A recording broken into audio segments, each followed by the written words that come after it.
Blessings, beautiful souls. Melanie Beckler here with our Equinox energy update. In this video, I'm going to share with you 5 things you need to know about the energy on and around the powerful September equinox happening on either September 22nd or 23rd, depending on where in the world you are. The equinox is this key node point in a series of activations, of energy influxes that unfold throughout the year. And during the equinox, there's a relative balance between day and night, a relative balance that creates an opening to the 0-point field, to the field of infinite possibility for us to take a leap forward in our growth, raising our vibration and coming into greater harmony, alignment, integrity with why we're really here. The first thing to know about this year's equinox energy is that on and around this exact point of the equinox, there's an opening within the Earth's magnetic field, where the magnetic field of the sun reaches the Earth. Esoterically, there's a lot going on where the elemental energies are moving from the vast expanses of the cosmos back into the Earth, in the northern hemisphere, moving into autumn, or in the southern hemisphere, moving from within the Earth into expression, that out-breath. And either way, northern hemisphere or southern hemisphere, there's an elevated energy within the Earth's crystalline grid. There's an energetic opening to receive downloads of solar Christ light, downloads of light codes, intuition, inspiration, actual light frequency. The second thing to know about the energy around this time is that there's an opportunity to keep it simple, to find joy, bliss, and peace through simplicity. So this is about cutting away the things that no longer serve, eliminating distractions to create space and opening for genuine, authentic connection with spirit within. And it's also about discernment and recognizing that so many things in the external, even things that society and culture say are the most important that you need to have, can actually be distractions. And so there's an opportunity now to recognize that there is a choice, that within the present situation, present circumstances, in this moment now, there's a part of you that thinks things in the external need to change in order for you to feel a certain way. And then there's a part of you that knows that in any given situation, you can change your perspective, change your focus in your inner world in order to change how you feel.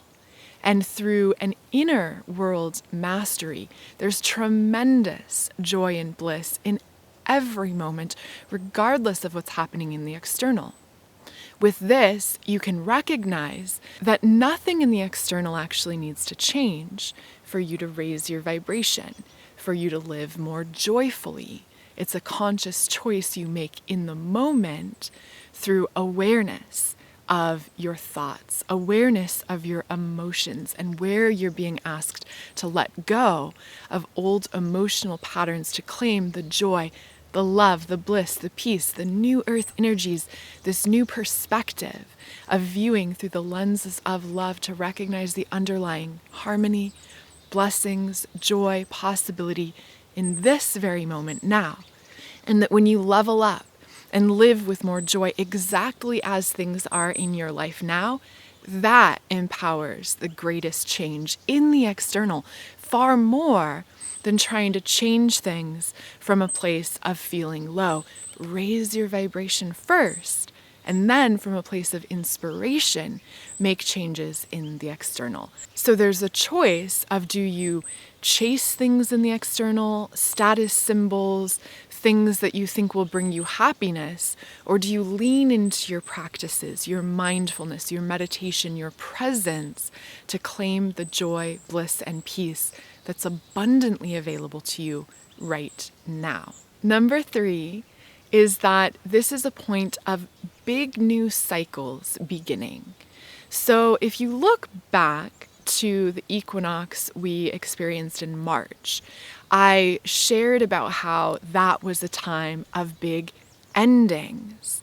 And as we've been letting go and clearing out the old and genuinely looking at what no longer serves us and cutting the cords and clearing our energy, there's a space and opening for new possibilities for stepping into the new.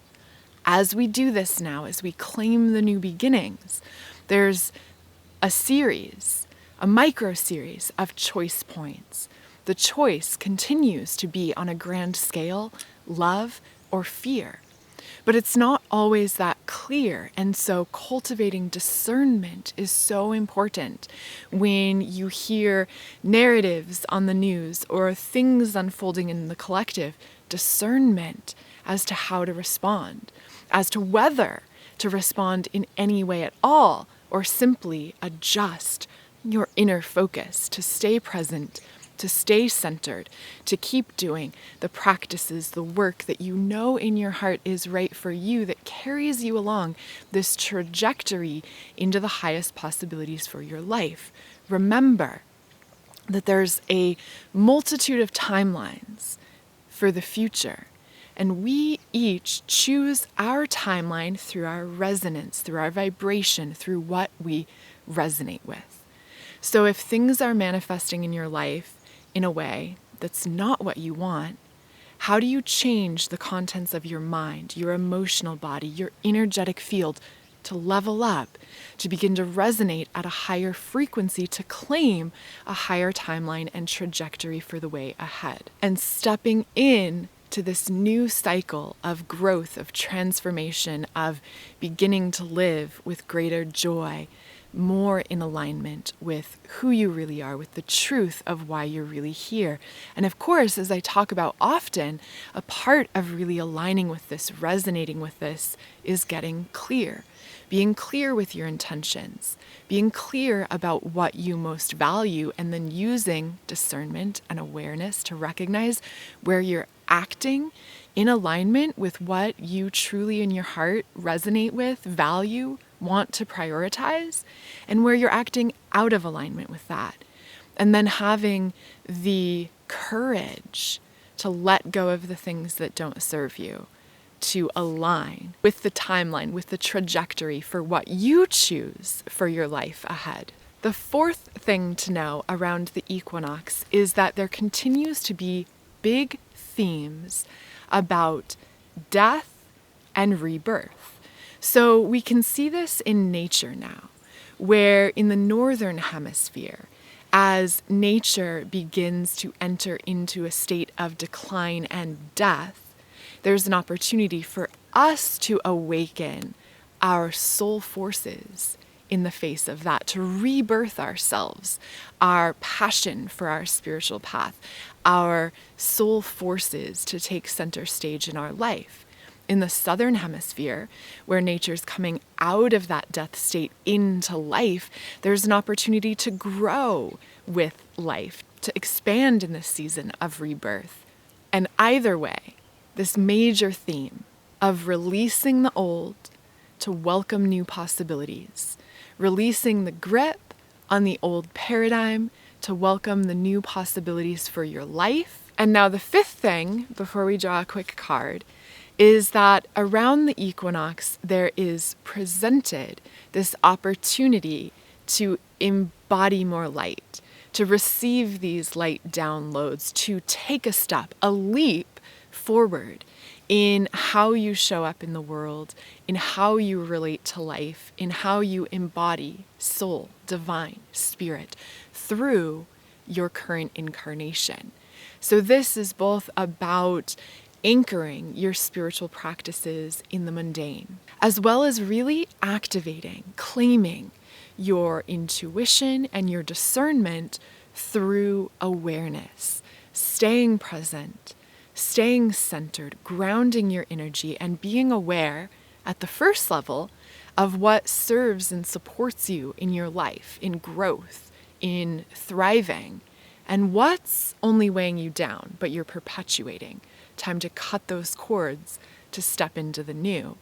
And then secondly, to know that this equinox energy is a point of preparation for the eclipse cycle in October ahead, where a spotlight is going to be shined, revealing, exposing truth for the masses. But will we recognize the truth that's revealed? That's where discernment, awareness, presence is so important. Consciously learning to focus the mind, to practice mindfulness, to be able to recognize and discern what is mental chatter, what is coming from the collective, and what is the voice of soul, of divine inspiration, of truth, in alignment with your path, guiding you further to embody more light, more soul truth, and to thrive. And one other important thing to know around this time is that, yes, there's tremendous opportunity. There's going to be influxes of inspiration, new ideas to act upon, new possibilities for you in your life, and balance, patience, temperance is so important. To find a rhythm, practice allowing, use Archangel Michael's sword of truth to cut through distortion and illusion, to stay centered in alignment with love, with truth, to resonate with the highest timeline and the highest possibilities now becoming possible for you. Let's draw a card. What else do we need to know about this particular Equinox Gateway? The card that jumped out is the third eye chakra, and this is synchronistic on a number of levels. The activation that I channeled for the equinox, released on the 22nd, includes a very powerful third eye activation. And the guidance I've been receiving from Spirit is that this activation of the third eye, this illumination of the brain, the entire head filling with light, is a powerful preparation now for what in October can carry us even further in our evolution. The third eye is often said to be like the command switch for the entire physical vessel. And when you activate your third eye, you're able to receive light direct from source through the pillar of light above your head into your third eye, and then pulsing out through all of your chakras, through all of your subtle bodies and energetic field. So the third eye is also important to activate, to have that sense of discernment, seeing through illusion, to recognize truth and recognize where there are other agendas at play, so you can choose what truly serves you and what is it time to let cut and fall away. So again, check out angelactivation.com for that equinox activation and much more for you there.